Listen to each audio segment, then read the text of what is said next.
সবাই সবাই না ইপালি অফিস থেকে ইউনিট মানে চলে এসছে, আমি মানে ছবি করছি, দিচ্ছি ছবি যাচ্ছে যাচ্ছে যাচ্ছে।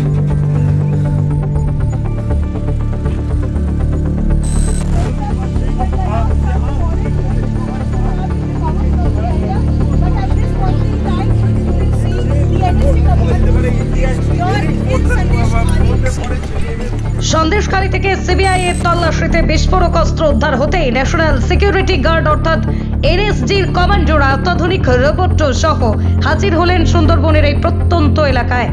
দেশের সবচেয়ে অত্যাধুনিক ও খতরনাক বাহিনীকে হঠাৎ কেন নিয়ে আসা হলো সন্দেশখালীতে? তবে কি বিপুল পরিমাণ বিস্ফোরক রয়েছে সন্দেশখালীতে লুকানো?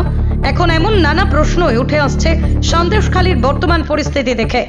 জানা গিয়েছে ইতিমধ্যেই সরবেরিয়ার আগারহাটির মল্লিকপাড়া এলাকায় উদ্ধার হয়েছে বিপুল পরিমাণে বিদেশি অস্ত্র বিস্ফোরক। স্থানীয় তৃণমূলের পঞ্চায়েত সদস্য হাফিজুর খাঁর ভগ্নিপতি আবু তালেব মোল্লার বাড়িতে সিবিআই হানা দেয়, বাড়ির মেঝে ভেঙে উদ্ধার করে অস্ত্র বিস্ফোরক, আর তারপরে খবর দেওয়া হয় এনএসজিকে। যদিও এখনো সিবিআই নিশ্চিত হতে পারছে না কেন বাড়িতে এত অস্ত্র মজুদ রাখা হয়েছিল। শাহজাহানগড়ে বিপুল পরিমাণ অস্ত্র উদ্ধার হতেই বড় কোনো নাশকতার ছক তৈরি হচ্ছিল কিনা তা নিয়ে এখন ধন্ধে তদন্তকারী সংস্থা। এনএসজির বিশেষ এই বাহিনী ভারত সরকারের স্বরাষ্ট্র মন্ত্রকের অধীনে থাকা একটি সন্ত্রাস বিরোধী ইউনিট বলেই পরিচিত।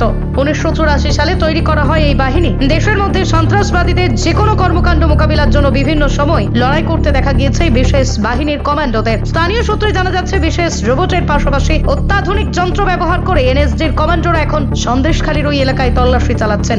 মনে করা হচ্ছে আরো বিপুল পরিমাণ অস্ত্র বিস্ফোরক উদ্ধারের সম্ভাবনা রয়েছে, সেই কারণেই ডাকা হয় এনএসজিকে। এখন দেখার, আগামীতে অপেক্ষা শুধু সময়ের। উত্তর 24 পরগনা থেকে শান্তনু বিশ্বাসের রিপোর্ট, বিশ্ব টাইমস। ফিরবে হুঁশ, জাগবে মানুষ।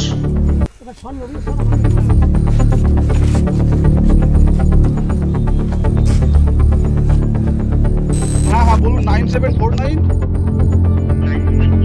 96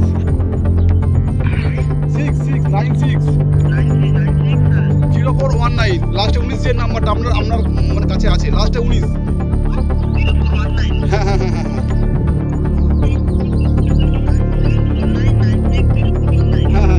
ওই নাম্বারে আমাকে ফোন করতে পারেন।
ঠিক আছে ঠিক আছে ঠিক আছে